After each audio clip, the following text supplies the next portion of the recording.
दोस्तों आज हम करने वाले हैं सोल लैंड 2 के एपिसोड 251 को फुल एक्सप्लेन।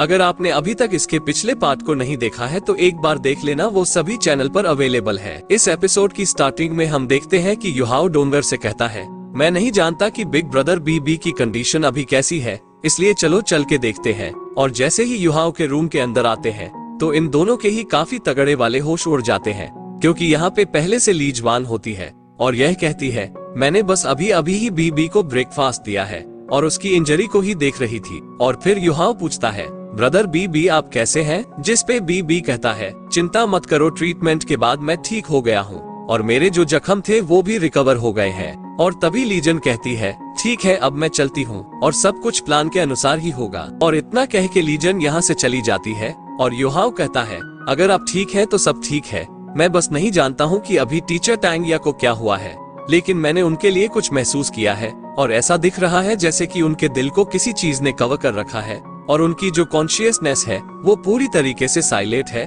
और ऐसा देखता है कि उन इविल सोल मास्टर्स ने उनकी मेमोरीज को भी सील करके रखा है। लेकिन ये सिचुएशन उतनी भी ज्यादा बुरी नहीं है, क्योंकि मैंने अपने जख्मों का बलिदान देके उसकी सोल को जगा दिया है और ये चीज भी प्रूव हो चुकी है कि मैं सफल हो गया हूँ, क्योंकि टैंगिया का दिल जो पहले बंद था वो अब ओपन हो गया। और इस बात को सुनकर युहाओ रोते हुए गुस्से से कहता है, आपने तो हमसे कहा था ना कि आप हमें दोबारा से झांसा नहीं देंगे, लेकिन आपने लास्ट टाइम पे हमसे दोबारा से झूठ बोला। जिस पे बीबी युहाओ से शांत करते हुए कहता है, आखिर मैं ऐसा कैसे कर सकता हूँ, मैं तो बस तुम्हारा कॉन्फिडेंस बढ़ाना चाहता था। और वैसे वो जो कल का मैच था वो सच में काफी थ्रिलिंग था और उस टीम बैटल के अंदर हर एक मोमेंट पे रोंगटे खड़े हो रहे थे और हम सभी वाकई में तुम्हारे शुक्रगुजार हैं। और तुमने तो वाकई में अपनी पावर को काफी गहराइयों में छिपा के रखा था और अब सभी ने ही तुम्हारी पावर को जान लिया है। और उन होली स्पिरिट कल्ट वालों से अब थोड़ा सा संभल के रहना, क्योंकि अब वो पक्का तुम्हारे पीछे पड़ेंगे। और यह बताओ कि क्या सब कुछ तैयार हो गया? तो युहाओ कहता है, ये तय हुआ है और आज की यह रात काफी बड़ी होने वाली है और कल सुबह सब कुछ रिवील हो जाएगा। और अब जब सीनियर सिस्टर जांग ने आपको ब्रेकफास्ट करवा ही दिया है तो हमें भी आपके लिए ब्रेकफास्ट लाने की कोई भी जरूरत नहीं है। तो अब हम भी यहाँ से चलते हैं और अब आप अच्छे से आराम कीजिएगा। तो बीबी थोड़े गुस्से के साथ कहता है, तुम में तो वाकई में काफी हिम्मत आ गई है जो तुम बिग ब्रदर के मजे ले रहे हो। और फिर बीबी मजाक से हट के काफी ज्यादा सीरियस होते हुए कहता है, अगर आज रात तुम कुछ भी नहीं कर सके तो तुम सबसे पहले अपनी सेफ्टी को अहमियत देना। और इस चीज से शिरक और टैंक सेक्ट को ज्यादा फर्क नहीं पड़ता है, क्योंकि इसके लिए असली फ्यूचर तो तुम ही हो और तुम अच्छे से जान लो कि तुम किसी भी तरीके के बड़े खतरे में नहीं पड़ोगे। जिस पे युहाओ कहता है, ब्रदर आप चिंता मत करिए, हम पहले ही सब कुछ तैयारी कर चुके हैं और हमारे प्लान के अनुसार कोई भी दिक्कत नहीं होगी। और आप बिल्कुल भी मत भूलिए कि मेरे पास तब भी। लेकिन बीबी फिर भी यहाँ को केयरफुल रहने के लिए कहता है और कहता है, मैं इसका सच में बेसब्री से इंतजार कर रहा हूँ। और फिर युहाओ और डोंगर से कहता है, डोंगर जब आज रात को हम एक्शन ले रहे हो तब तुम किसी भी तरीके की प्रॉब्लम खड़ी मत करना। जिस पर डोंगर कहती है, हाँ मैं जानती हूँ, तुमने मुझे कई दफा बताया है कि यह सारी ही सिचुएशन काफी ज्यादा इम्पोर्टेंट है, लेकिन मैं तुम्हारे साथ नहीं होंगी तो मुझे सच में तुम्हारी काफी ज्यादा चिंता होगी। और उससे भी बढ़कर आज रात जिस सिचुएशन में तुम होगे वो तो हमसे भी कहीं ज्यादा डेंजरस होगी और दोनों तरफ की सिचुएशन को कंट्रोल करना काफी ज्यादा मुश्किल होगा। और रही बात एक्सपोज होने की, तो तुम्हें हमारे बारे में चिंता करने की कोई भी जरूरत नहीं है। और यहाँ तक कि अगर हम अपने आप को फोर्स करते तो हम वहाँ से बच के भी निकल सकते हैं। और तुम चिंता मत करना, हम अपने आप को भी अच्छे से प्रोटेक्ट कर सकते हैं। जिस पे युहाओ कहता है, अभी मुझे सिर्फ एक ही चीज के बारे में चिंता है और वो यह है कि वो रास्ता जिससे हम सभी जाएंगे। और तभी अचानक से कोई यहाँ पे अपने लेटर को भेज देता है और ये लोग काफी हैरान होते हुए कहते हैं, आखिर किसने इस लेटर को भेजा है? और फिर ये दोनों ही जैसे ही इस लेटर को खोल के देखते हैं तो इस लेटर के अंदर लिखा होता है कि जितना हो सके उतना जल्दी अभी के लिए यहाँ से चले जाओ और अभी के लिए वेस्ट साइड सबसे ज्यादा सेफ होगी, इसलिए वहाँ से जल्दी से चले जाओ। और इस लेटर को पढ़कर डोंगर की सटक जाती है और ये गुस्सा करते हुए कहती है, वैसे तो मुझे नहीं पता कि इसे किसने भेजा है, लेकिन पढ़ के ऐसा दिखता है कि इसे सच में तुम्हारी काफी ज्यादा परवाह है। जिस पर युहाओ घबराते हुए कहता है, मैंने इस लेटर के ऊपर एक मार के देखा है तो ये पक्का जूजी ही होगी। और भाई साहब इस बात को सुनकर डोंगर और भी ज्यादा गुस्सा हो जाती है और यह वाकई में गुस्से में काफी ज्यादा क्यूट भी लग रही होती है। और यह कहती है, हमारे दोस्त तो हर जगह ही है और अब तो तुम्हें अपने पुराने दोस्तों से लेटर भी मिलने लगे। जिस पर युहाओ कहता है, डोंगर यह समय जेलस होने का नहीं है, जिस पर डोंगर कहती है, मैं इतनी आसानी से जेलस नहीं होती हूँ, लेकिन तब भी ये जूजी तुम्हारे प्रति काफी ज्यादा अच्छी है। और इस जैसे नाजुक लम्हों में उसने असल में तुम्हें लेटर भेजने का भी खतरा उठाया, तो तुम भी इस दोस्ती को याद रखना। और योहाओ कहता है, ऐसा देखता है कि हमने जितना सोचा था उससे भी कहीं ज्यादा सिचुएशन सीरियस है, और पक्का जूसी का कुछ ना कुछ तो सनमून एम्पायर के प्लान के बारे में पता है। जिस पर डोंगर कहती है, आखिर उसका क्या मतलब है कि वेस्टर साइड सबसे ज्यादा सेफ है? क्या ऐसा हो सकता है कि हमारा पहले का जजमेंट गलत हो? जिस पर योहाओ कहता है, सही हो या गलत, लेकिन वेस्ट साइड हमारी सिर्फ एकलौती चॉइस है। हालांकि हमारे टंग सेक्ट का लक्ष्य सिर्फ यहाँ से निकलने का है, लेकिन अगर कुछ अनएक्सपेक्टेड हो जाता है तो मैं सिर्फ सभी लोगों को मेरे अंडे डमी प्लेन के अंदर ही ले जा सकता हूँ।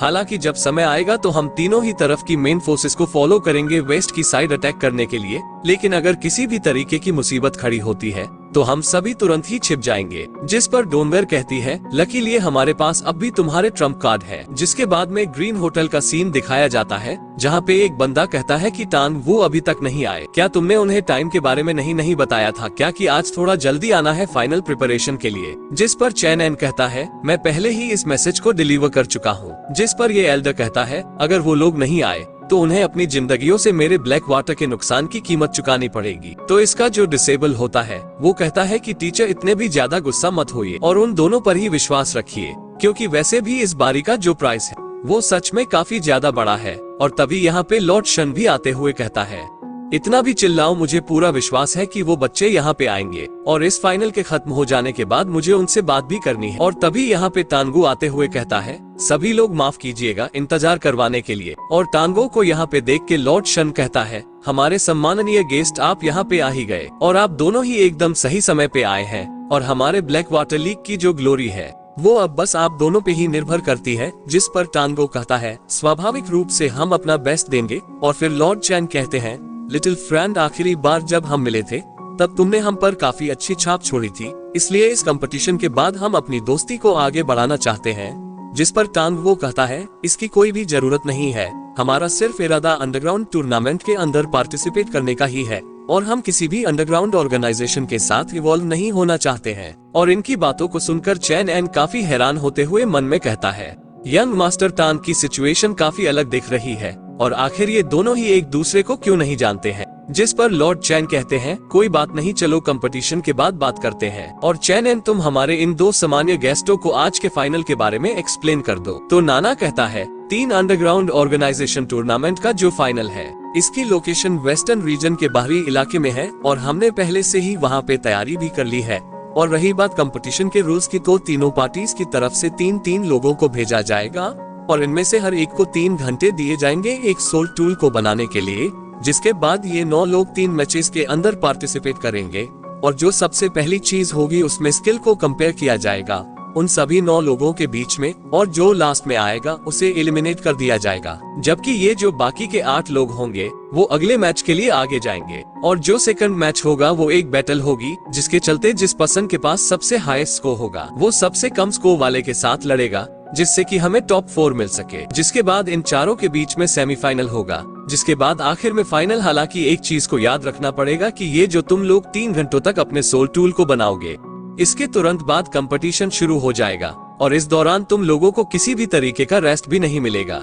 इसलिए तुम लोगों के लिए यही बेहतर होगा कि तुम लोग शुरू से ही अपनी पावर और स्टेमिना को बनाए रखो। और इस चीज को सुनिक टांग वो भी हैरान होते हैं और ये मन में कहता है, ये जो मदो के 3 अंडरग्राउंड ऑर्गेनाइजेशन के बीच में फाइनल गेम है ये निसंदेह काफी ज्यादा कॉम्प्लिकेटेड है, जितना हमने सोचा था उससे कहीं ही ज्यादा। और न सिर्फ इसमें सोल टूल बनाना है बल्कि फाइट भी लड़नी है और उसे जीतना भी है, जो कि बिल्कुल आसान नहीं होगा। और तभी लॉर्ड शन कहता है, हम अपने तीनों ही रिप्रेजेंटेटिव के साथ काफी ज्यादा कॉन्फिडेंट है और बाकी की 2 ऑर्गेनाइजेशन एरिना फाइट के लिए कुछ भी कहे, लेकिन तुम लोगों को संभल के रहना ही होगा। और अब जब तुम लोग मेरे ब्लैक वाटर लीग को रिप्रेजेंट कर रहे हो तो हम तुम तीनों के भी योगदान को बेकार नहीं जाने देंगे और इससे से कोई भी फर्क नहीं पड़ता है कि तुम में से कौन चैंपियनशिप को जीतता है, लेकिन हमारा ब्लैक वाटर बाकियों को भी प्राइजेस देगा।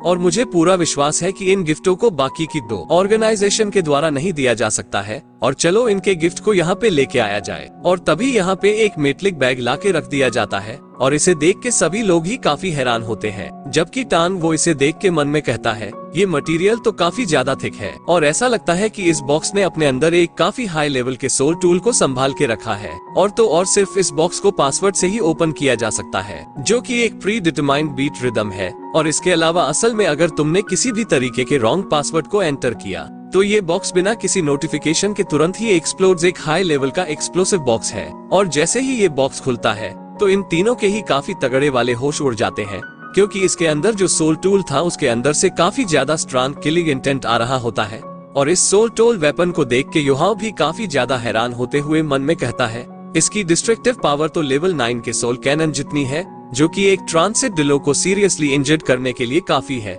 लेकिन अगर कोई टाइटल डोल इसका सीधा सामना करता है तो उसकी तुरंत मौत होने के अलावा कोई और संभावना नहीं है।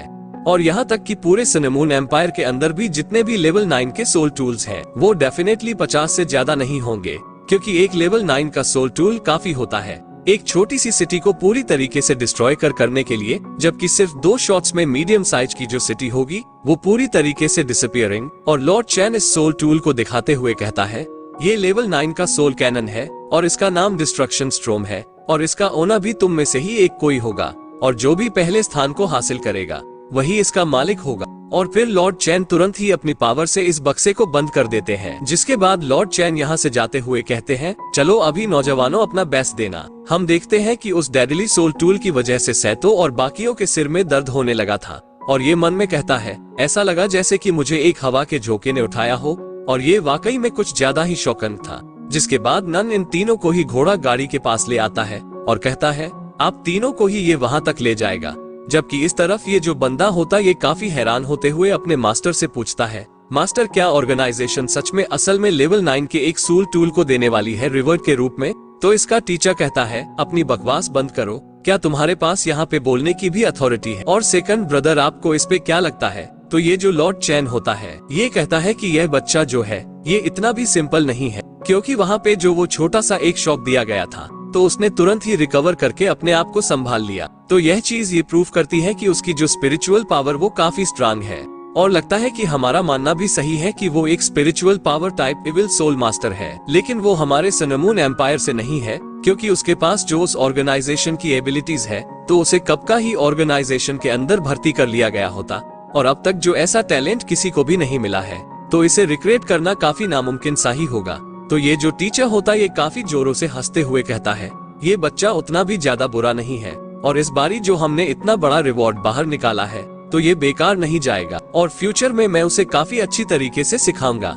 जिस पर लॉर्ड चैन कहता है ऐसी वैसी हरकतें मत करना, क्योंकि यह बच्चा पहला पसंद है जिसके ऊपर मेरी नजर आई है और यह जो स्पिरिचुअल पावर यूजर है यह मुझे परफेक्टली सूट करता है। और तुम्हारे पास तो पहले से ही कितने सारे डिसिप हैं, लेकिन मेरे पास तो अभी तक एक भी नहीं है और मैंने वाइस प्रेसिडेंट को भी सहमत करवाया है। इसलिए ये कंपटीशन इसके लिए सिर्फ एक टेस्ट है और इस कंपटीशन के बाद में ऑफिशियल इसलिए अपने डिसिप के रूप में एक्सेप्ट कर लूंगा, नहीं तो मैं क्यों प्रेसिडेंट से आगे आके ऑर्गेनाइजेशन की तरफ से रिवॉर्ड में एक लेवल 9 के सोल टूल को देने का क्यों बोलता। और मैंने पैसों को काफी बड़ी मात्रा में इसमें इन्वेस्ट किया है, तुम बस इसे ऐसे ही नहीं ले सकते हो। तो इसके सामने वाला कहता है यह एक सोल इंजीनियर है, तो निसंदेह अगर ये लगातार अपने रास्ते पे ही फोकस करता है तो यह निश्चित रूप से आगे चल के एक लेवल 9 का सोल इंजीनियर बन जाएगा। और क्या तुम भूल गए हो कि एक बारी प्रेसिडेंट ने भी फ्यूचर सोल इंजीनियर्स के बारे में कहा था?